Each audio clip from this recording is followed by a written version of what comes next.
Hello, Goncharov fans and scholars. I'm Lauren Shippen, professional writer who has been a podcaster and podcast fan for almost as long as I've been on Tumblr. And I'm Cherokee McAnelly, head of entertainment at Tumblr, whose current favorite song is the theme to White Lotus Season 2. If you know, you know. Interesting. And this is Dashboard Diaries, a podcast for you, the folks who are in this internet bunker with us. We talk about what's going on our favorite hell site, get into what we like to call Tumblr, do fandom deep dives, and share the times when we've gone feral over a new ship. And today we have a wonderful guest from the world of podcasting to talk about the world of podcasting on Tumblr. But first, we can Tumblr. Cherokee, we need to talk about Goncharov. Oh my gosh. Lauren, where do I even begin? Maybe in 1973. What a wonderful mess Tumblr is. Really just, and like the groupthink, the groupthink ability, and like everyone's ability just to get in on a bit. I mean, it's really, what a special place. What's your favorite Goncharov moment, post, memory that you've had in the past couple of weeks, but really in your the whole life being, Goncharov outdates us. Of course. Yeah. Well, first, for those of you who maybe are not sort of on Tumblr every single hour of every single day in the way that we are, or for those of you who are listening to this podcast because you're curious about Tumblr and what's going on over there and don't actually spend time there, Goncharov is a crime mafia drama from 1973 that was either directed or produced by Martin Scorsese, depending on who you ask, and potentially directed by a little-known director whose last name is unpronounceable because he's the son of an Italian person and a license plate. If you know, you know. But basically, this movie is not real and comes from a shoe. And to explain that more, because that's a very strange sentence, a couple months ago, or a little while ago now, there was a post on Tumblr of somebody who ordered these bootleg knockoff boots off the internet. And on the tongue, where like the brand would be, there was this like poster for a Martin Scorsese film that doesn't exist called Goncharov. And someone posted this on Tumblr. And then for whatever reason, a couple of weeks ago, I'm not entirely sure why it like finally like kind of caught on and became a thing. Tumblr just started collectively creating this movie as if it existed. And it's just been a great time because it's basically Tumblr en masse creating the plot and themes for a movie, making fan art, writing fan fiction, doing everything a fandom does for something for which the source material is the fandom itself. Like, it's sort of an Ouroboros of fandom. Yeah. Oh my gosh, you're so right. It's truly the chicken or the egg situation. It is, truly been so much fun to watch Tumblr as a whole kind of run with this. And then also the fact that it's gone so far beyond Tumblr too. So often on Tumblr, memes or kind of popular moments stay, they do venture off platform, but they do stay very, I don't want to say not insular, but they are very kind of self-contained. And then, ever so often they escape containment. And, run across the web. But Goncharov, like watching like articles come out in Vanity Fair. The New York Times wrote about it. Apparently, Scorsese is aware. Yes. I mean, it's wild and just so incredible. And I hope that, this film actually somehow comes into some form of existence, whether it's, some fans deciding to like shoot their own or, people starting to make, I just think there's so much fun and potential here. And it really kind of reminds me of like that Zola story. Yes. That, then became an A24 film, but obviously Zola was a true story, right. And Goncharov is, a classic film. Well, someone was saying that like there's no version of Goncharov the movie that could like ever live up to the sort of the fever dream of fandom, but that what like Scorsese or someone should actually do is make Goncharov 2, like make a sequel to the movie that doesn't exist. And I was like, that's a brilliant idea. I love that so much. Oh my gosh. With all the allusions to things that happened or even flashbacks. Yes. Oh my God. That. Also, fandom fever dream is just, I mean, It's my middle name. Excellent. Love that. What was your favorite Put that on a cross-stitch Gonch moment of the last couple of weeks? My favorite, oh my gosh, my favorite Gonch moment, how to pick only one. I think my favorite post was the person who actually created like a Goncharov 20th anniversary VHS. Oh my God, I didn't kind of see like that one. case. It's so convincingly done too. Like you could have found that in your parents' basement 100%. And so I just really love how dedicated and real the fandom got with creating the posters and actually, getting a physical VHS and going all, I mean, it's That's just amazing. What a wonderful place to be. What about you, Lauren? I had a lot of fun actually like participating in the thing itself. Like I made a post or two about like the side character Ice Pick Joe that, then people were passing around and adding to, which was really fun. And then I also wrote about my own experience of seeing rescreening of the movie in 2015 in LA, because that's a thing that like I actually did a lot in LA, was like go and see older movies like on the screen, because LA has obviously a huge film culture, and so they do that from time to time, and they do talkbacks and stuff.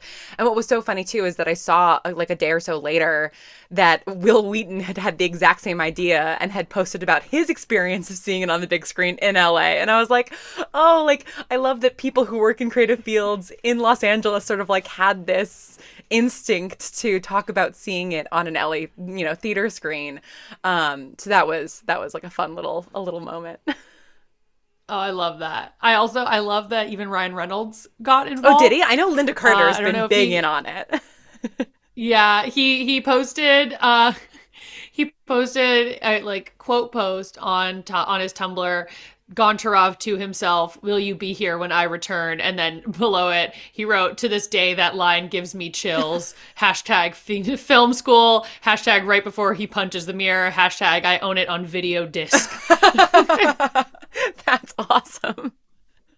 Just, I also you absolutely love to see it. I found like a master post that somebody put together of like I need to find the original like Tumblr post that I found this master post on in order to like, give them credit. Like a master post of like all of the characters, the plot, the themes. Oh my gosh. Like everything that we know about Goncharov. It's amazing. And like I did genuinely, when I was like adding my little thoughts, I like looked in it to try and make sure that like the thing I was adding would like hold together an existing canon. And it's very fun. I love it. Oh my gosh. What a week on the internet.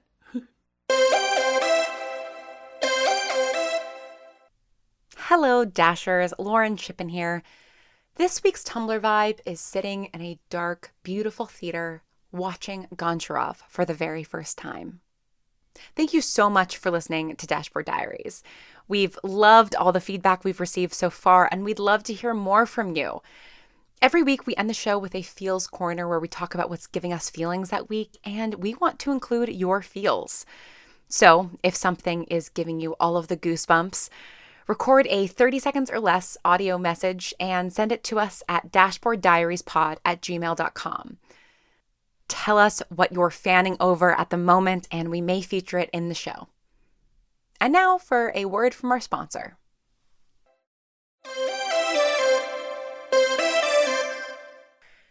So this week we have a very special guest with us. We have Newt Schottelkotte, who is a professional podcaster, multi-hyphenate creator, and dog owner and lover. Thank you so much for joining us, Newt.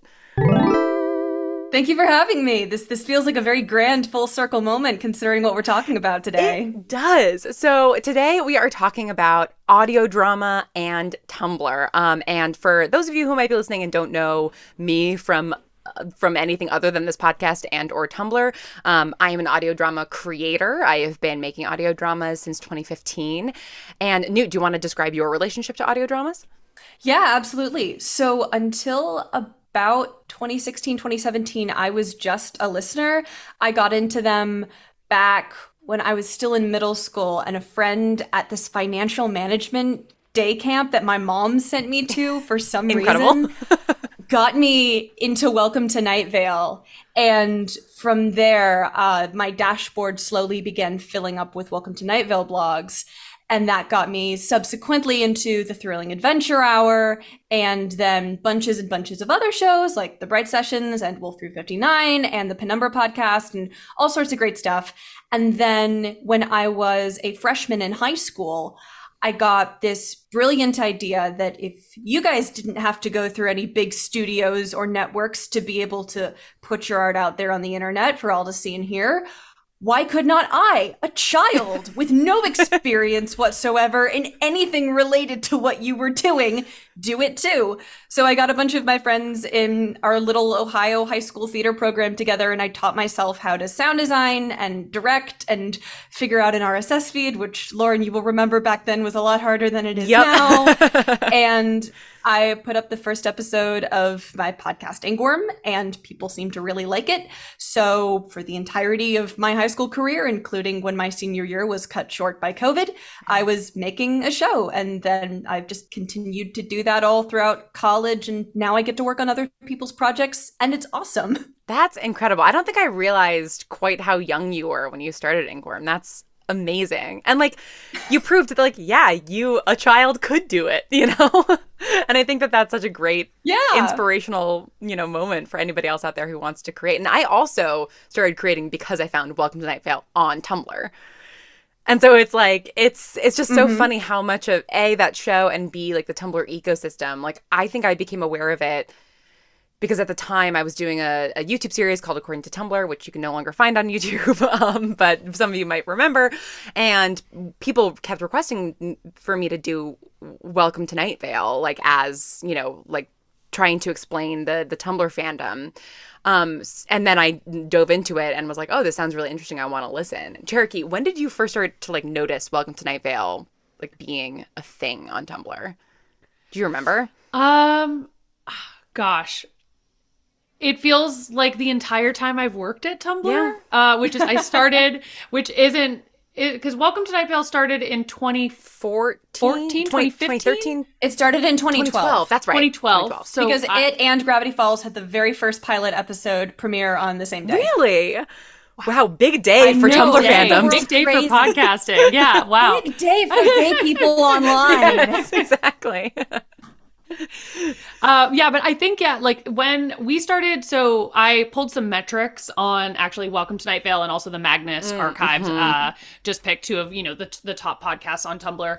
And I really think 2015, which is when we started doing our fandom lists, our weekly ranking on fandom.tumblr.com of kind of what's trending, is when I really started noticing Welcome to Night Vale because it was, you know, pretty consistently on our lists. And you know, there were a lot of kind of people talking about it. We had Mara Wilson come into the office and do like a Q&A, partially about Welcome to Night Vale and some other things she was working on, which was really cool as a Matilda fan. I mean, I kind of lost my mind as well. It was great. But so Welcome to Night Vale, just some quick facts on like these two podcasts on Tumblr. Welcome to Night Vale has been spent 30 weeks in fandom as a top web series, which is kind of the like umbrella we put for podcast, YouTube series, and what have you. Some web comics too, since 2015. And most recently it was in fandom the week of 6/22. And on top of that, there have been 3 million engagements around Welcome to Night Vale on Tumblr since January 2021. So that's searches, new posts, likes, reblogs, replies, what have you. The Magnus archives, I was truly... It's bonkers. Yeah, it's bonkers. Like I was kind of like, to pull these kind of fandom, weeks in fandom, we have just like a big spreadsheet, and it's just every single week has like a tab with all of the list. So to find these numbers, I just control F on the spreadsheet and count how many weeks. Let me tell you, I was really my like arrow pressing finger was getting tired. It was 170 weeks in fandom since 2019, pretty much weekly consecutive features since 2019 all the way up to the week of 11/7, which is the last week we measured before year in review. There were 26 million engagements around Magnus Archive since January 2021. It was the number 4 web series on Tumblr in 2021 and the number 2 web series on Tumblr overall in 2020. And on top of that, confidentially, because Year in Review launches Friday, or on Thursday, and this episode comes out Friday, it will once again be in our web series list. And you can see the number because it'll be released when this episode comes out. And like podcasting as a tag, people, like, there have been 273 million, engagements around just podcasts and audio drama and things like that as a tag itself. But I find, as you can see, most people aren't tagging a post about, Welcome to Night Vale or the Magnus Archives with #podcast. So I think that number is probably a little skewed, especially given that 26 million number for Magnus Archives. So there's a little cute little community on Tumblr around audio drama, just some friends hanging out. Well, it's funny because it did feel that way. Like when I first got into I've been on Tumblr since 2009, 2008, something like that. And I really started in earnest, like, posting an audio drama Tumblr in 2015 when I released the Bright Sessions, and it did really feel like a little community. Like, and Welcome to Night Vale was sort of this like separate like monolith, and then the rest of audio drama, like the first conversation I ever had with Gabrielle Urbina, creator of Wolf 59, who's now a dear friend of mine, was through like Tumblr like asks, not even Tumblr DMs, Tumblr asks. So yeah, Newt, like, do you feel, if you were going to sort of give us like a timeline of audio drama fandom from when you got on it to now, like, what would be the big eras? Oh gosh, well, you're asking me to recount the PowerPoint that I have made for multiple class presentations that I have been asked to do, because none of my media or entertainment professors know anything about podcasting. Perfect. Besides like some nonfiction stuff. So they find out what I do for a living and they're like, oh my God, please come teach my class for a day. And I'm like, great, a captive audience. I love it. Yes. Yeah, it goes a little more in depth from only fandom stuff and only from when I was beginning my Tumblr journey in audio drama. But it's really, really interesting because you see stuff like Welcome to Night Vale beginning to gain a lot of traction specifically around year 2 when they had the StrexCorp arc, because that obviously created a lot of fan engagement. It had a very clear, thorough storyline. It got people really attached to the characters. And then you start to see what I kind of like to call phase 2 of modern audio drama with stuff like Wolf 359 and the Bright Sessions. And I know I'm forgetting a million billion different ones. I think ES10 and Kakos Industries also.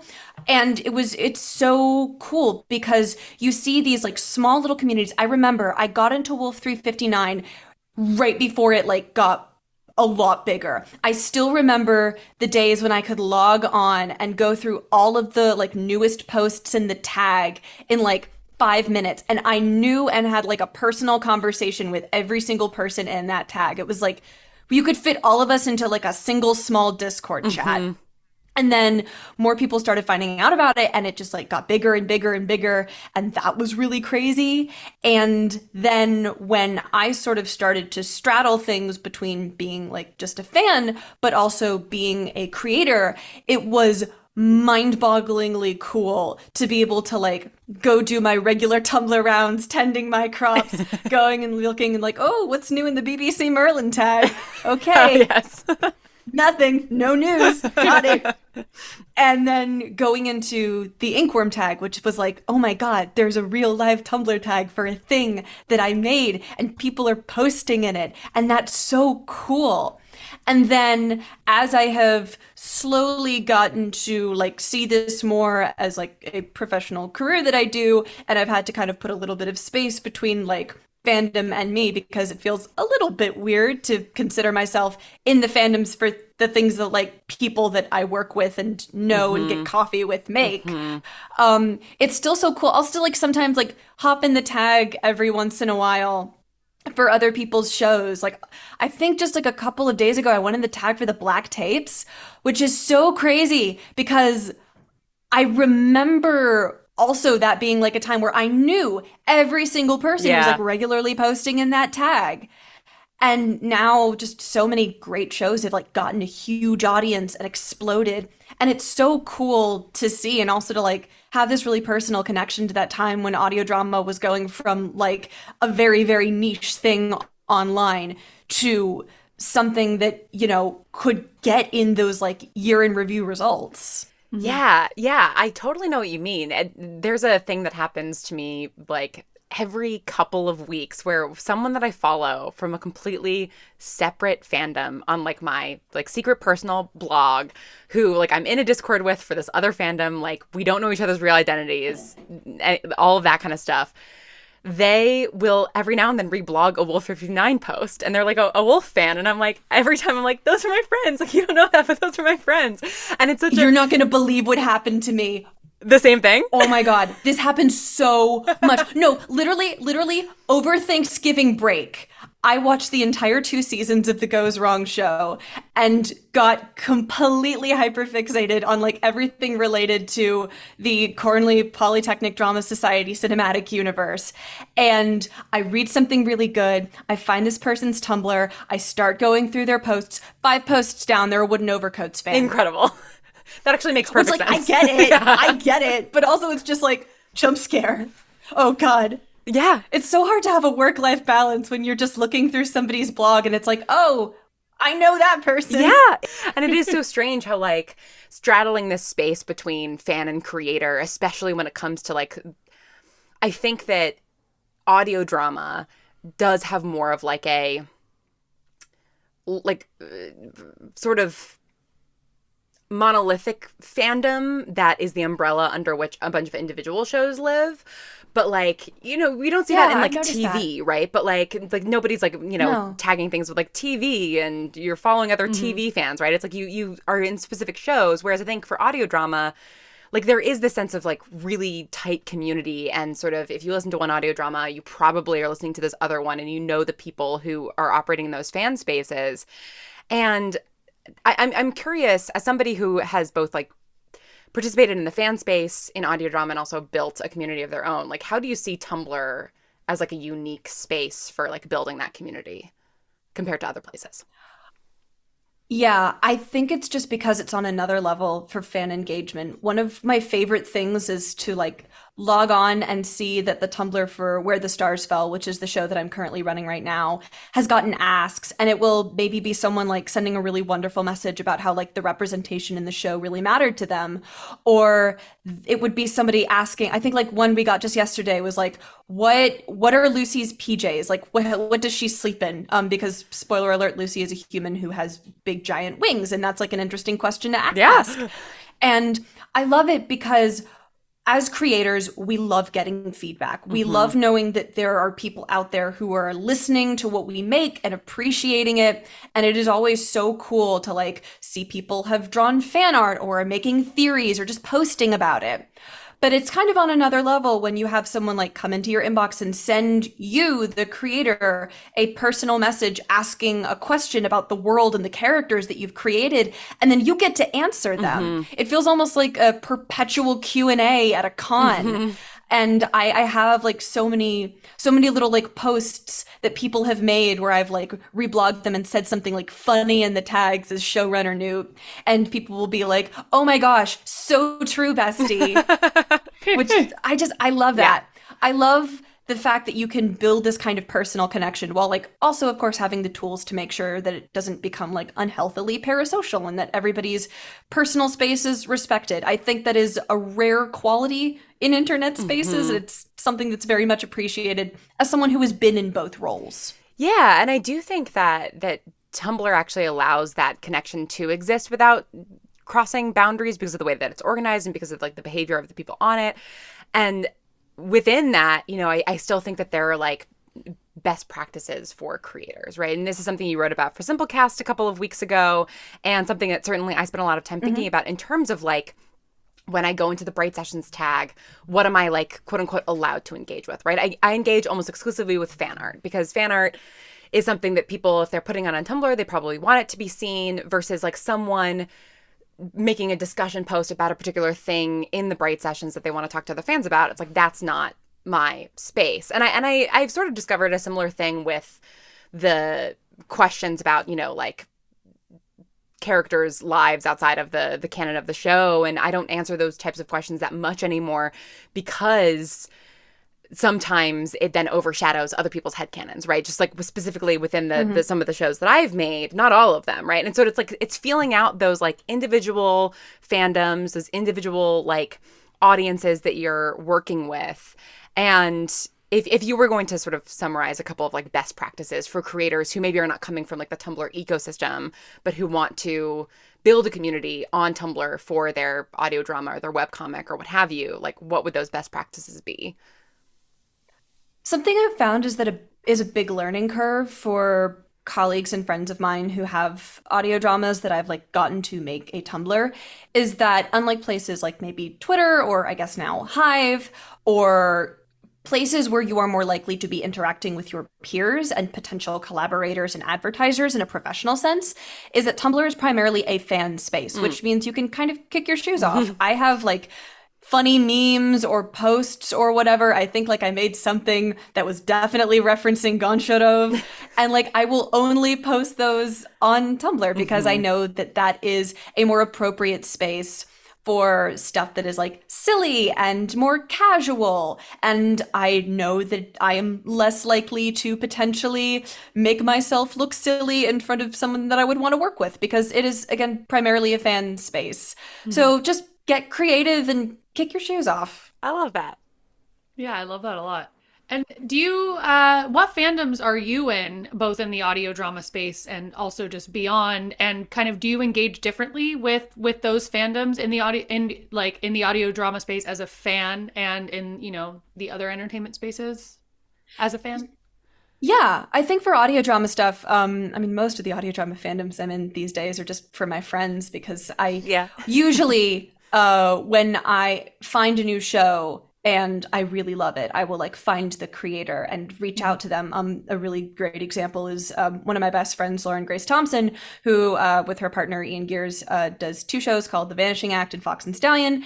And almost a year ago, it will be a year in a couple of days, I listened to The Vanishing Act for the very first time because I was prepping to vote in the Audioverse Awards that year, and I loved it. It hit like every single Newt bait checkbox, and I was like, yes, made it a lab for me. I need to find out the people who made this and become friends with them. And I did, which is, it's lovely to have people in your industry that like you can talk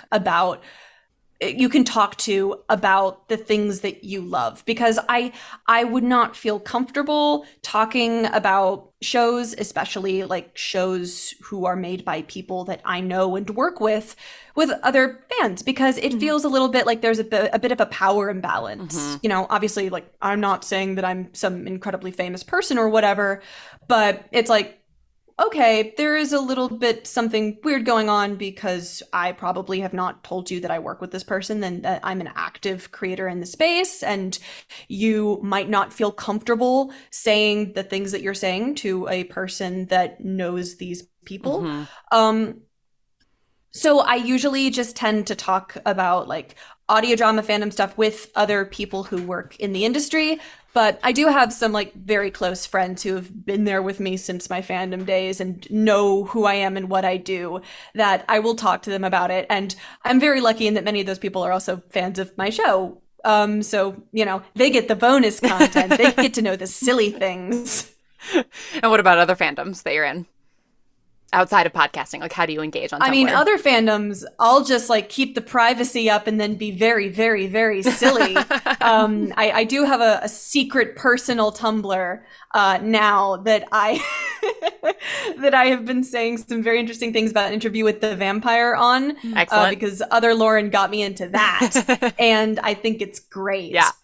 So I like that I can have the option to sort of turn off professional mode and just, for lack of a better term, be chill about it.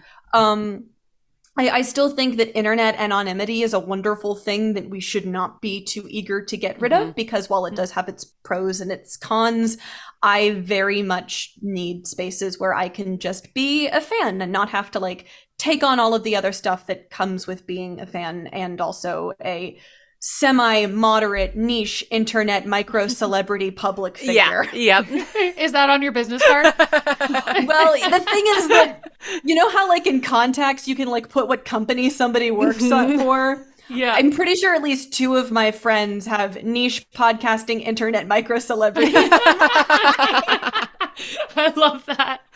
Cherokee, I don't think I've ever asked you this before, but like, do you find that you kind of have to like divide your brain sometimes when you're on Tumblr of like fan Cherokee versus like head of entertainment at Tumblr Cherokee? 1,000,000%, and it's kind of impossible. It really is. I cannot open Tumblr without thinking about work, and I love Tumblr and I love my job, but it also like on the weekend, like, you know, like you're like, oh, you're going through the apps, I'll like open Tumblr and see something, you know, like work related or a promoted post that I worked on, and I'm like, and I just like close it. I'm like, I can't do this right now, because then I'm like 20 minutes later, I'm reading the replies, and I'm like, well, why does this person think this way? Should I respond directly to that? I really wish that I could kind of switch off the kind of Tumblr as a fan brain versus Tumblr as an employee brain, because before I started working at Tumblr 8 years ago, I had been on Tumblr 4 years before that, and I reblogged like sometimes like hit the post limit on a regular basis. And obviously, you know, that's when, you know, I was in college and I had maybe some more time to do that. But I do really wish I was more active on Tumblr.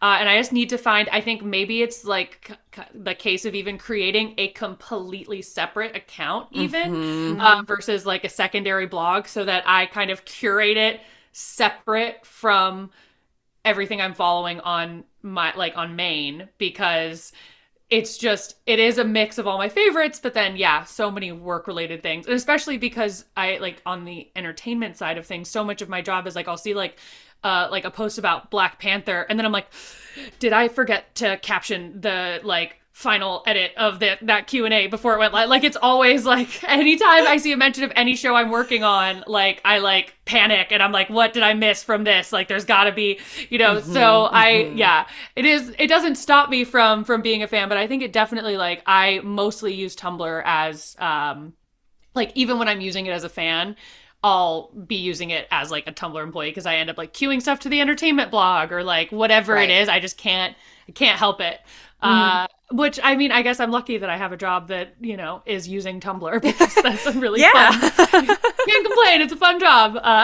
You're literally a paid girl blogger. Exactly. Yes, excellent. And I get to, like, I mean, it's so much fun to see, and, like, it is, honestly, it doesn't feel like work to me to read the reactions to things. I mean, I'm sure, like, as you were saying, Newt, you know, you kind of, like, have that work-life balance thing where you're, like, reading fandom posts and, like, engaging with them, and you're like, this is fun, but it's also work. Because you'll see, like, I don't know, we recently did a series called Tumblr Top 5, and I saw ads for that. That was all over Tumblr, which is, again, like, anytime I open Tumblr, I was like, oh gosh, they're following me. But we did that, and I, like, tagged the first post, like, #soppingwet, and that became, like, a recommended tag for all of the other posts, and everyone was like, what unhinged Tumblr employee tagged this post sopping wet? And I was like, you were sopping wet? Oh, that came out so wrong.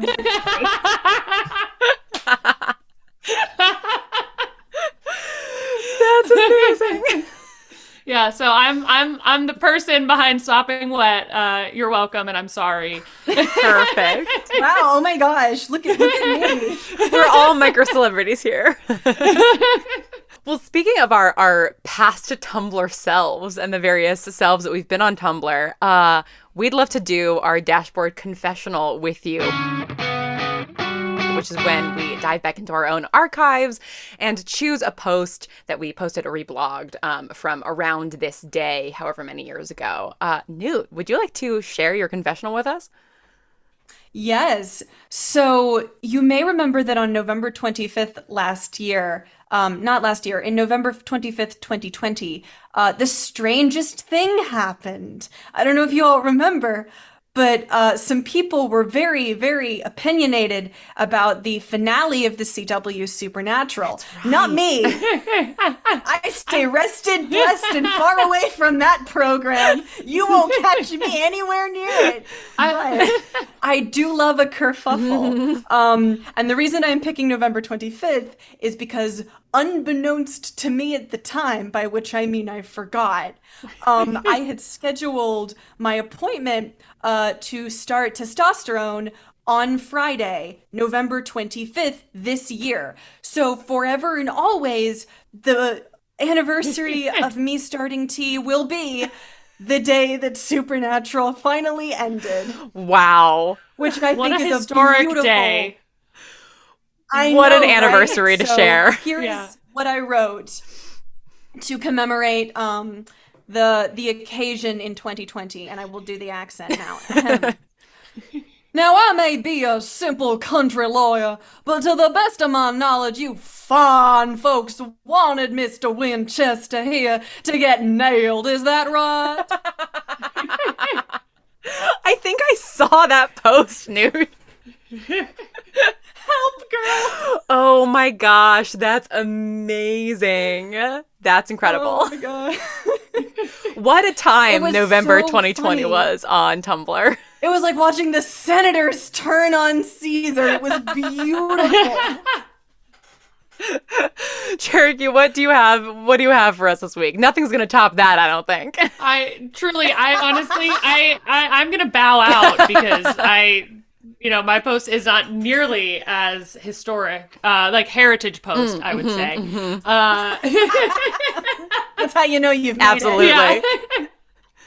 Yeah. So mine is, and I'll just drop it in the chat here, from our year in review. Tumblr's year in review launches on December 1st, or launched on December 1st. So it is live now that this episode has come out. So I wanted to do a little throwback to Tumblr's year in review 2014. Oh, way back. In which we threw a party featuring a ball pit and then put the 1975 in it. Perfect. So this is a picture I took as a, youthful Tumblr intern of the 1975 in a ball pit. Incredible. They look so content. Oh my goodness gracious. I have some friends who are going to be into this. I love that. They were having a ball, I see. I didn't even catch that pun until right now. Fuck you, Cherokee. I get it. Tee. What about you, Lauren? What's your post? So 4 years ago, I reblogged. This was 2018. I reblogged this post that pops up on my Tumblr dash every now and then, but I haven't seen for a while, and so I thought I'd renew interest in it because it's a good post. Just a classic Tumblr shit post.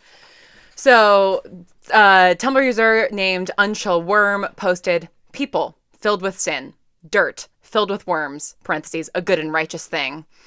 And then somebody tagged it with, "This post seems like Catholic peasant shit posting from the year 1100. And someone else posted, "Follow for more soft 12th century Catholicism." So, yeah, really feeling the... Oh, God, I remember that one. Dirt filled with worms, a good and righteous thing. It's just a phrase that I enjoy.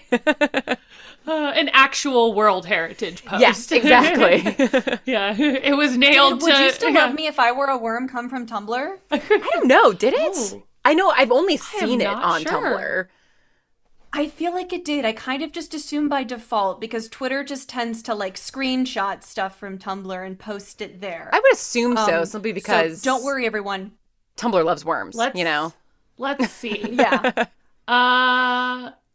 It actually started on Twitter. Fun fact. Oh, a rare Wow, Twitter... they won this round. Yeah, they Twitter-grown won. meme. We'll get them next time. A rare Twitter-grown meme that was not a drill tweet.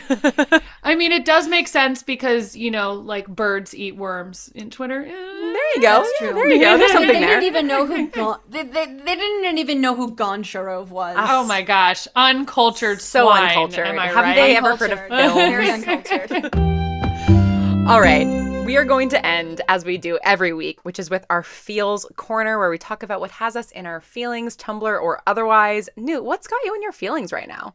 What's got me in my feelings right now is the Gunch. I first discovered the Gunch on Tumblr because there was a video. And now every year, the day after Thanksgiving, I will send my good buddy John, who is one of the voice actors in Where the Stars Fell, the Gunch, which is a video where the Grinch has I believe the sound effect is a shotgun, And if you can find it, you will understand the bar that I have for sound design as a storytelling device. The Gunch. And it's great. I love our little tradition dearly. So the Gunch has me in my feels right now. I gotta find this. Yeah. You know the holidays are here when the Gunch. You gotta get Gunch. Christmas isn't Christmas until you gun. It's not any winter holiday until you've gunched. Exactly. Cherokee, what about you? What's got you in your feels? I mentioned in the intro as well, but I am unhealthily obsessed with the White Lotus theme song. It is truly such a feat. It's magical. It's beautiful. It has a great beat. I have listened to it probably, and this is not an exaggeration, 100 times in the past 3 weeks. I listened on my workout playlist. We played it at like our Friendsgiving dinner, and like chaos ensued. It was amazing. If you have not, done yourself the service of listening to the White Lotus season 2 specifically theme song, I highly recommend it. The show is also excellent. I have a lot of thoughts and feelings about White Lotus post theme song. But I would say that's really, been overtaking my life recently is incredible. That's so specific. I love it. Special minute and a half. Yeah. I'm definitely going to go listen to that after we're done recording because I've never heard it. Oh, I can't wait to hear your thoughts. I hope that your life is changed as mine is. I'm sure it will be. Between that and the Gunch, how could it not be? I mean, the rest of your day is planned out it for sure you. It sure is. Tis the season. Well, in my feels this week, I am once again bringing video game feels. I spent most of my Thanksgiving weekend playing God of War Ragnarok and finished it last night. And not only was it excellent, and I'm really not going to say more about my feelings on it because it's only been out for like a month, and so I don't want to risk spoiling anything, but it's really wonderful.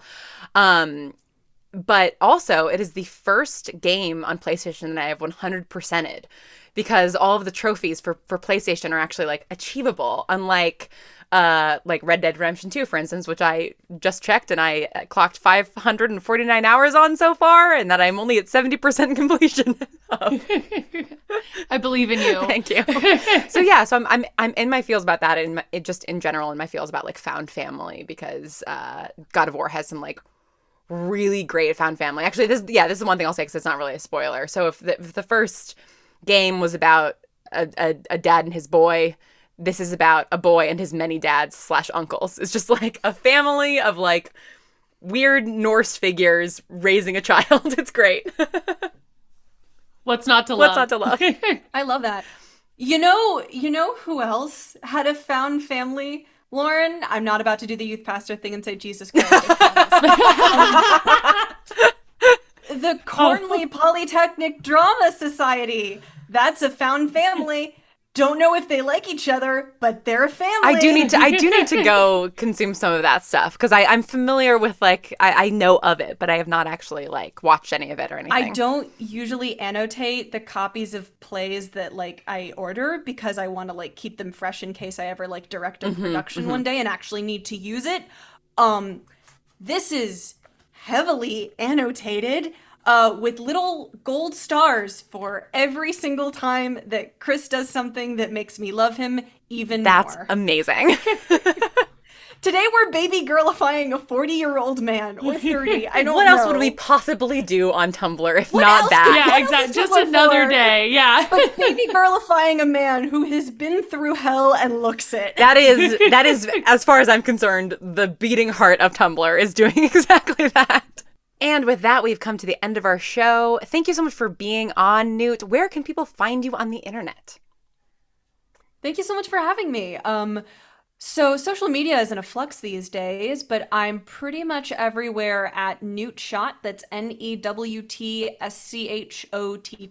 I'm not going to make you spell my full last name. You can also just find me at my website, newtschottelkotte.com. And many of my projects are also on Tumblr. So if you like audio drama and you're on Tumblr, come say hi. Amazing. And I'm Lauren Shippen, and you can find me at thelaurenShippen.tumblr.com. And I'm Cherokee McAnelly. You can find me at chero.tumblr.com. This has been Dashboard Diaries, and may your anons always be loving, your dash always refreshed, your gifts always be loading, and your ships always canon. May the fix of reading always be finished, and the answers you seek always in the reblogs. Thanks for scrolling with us.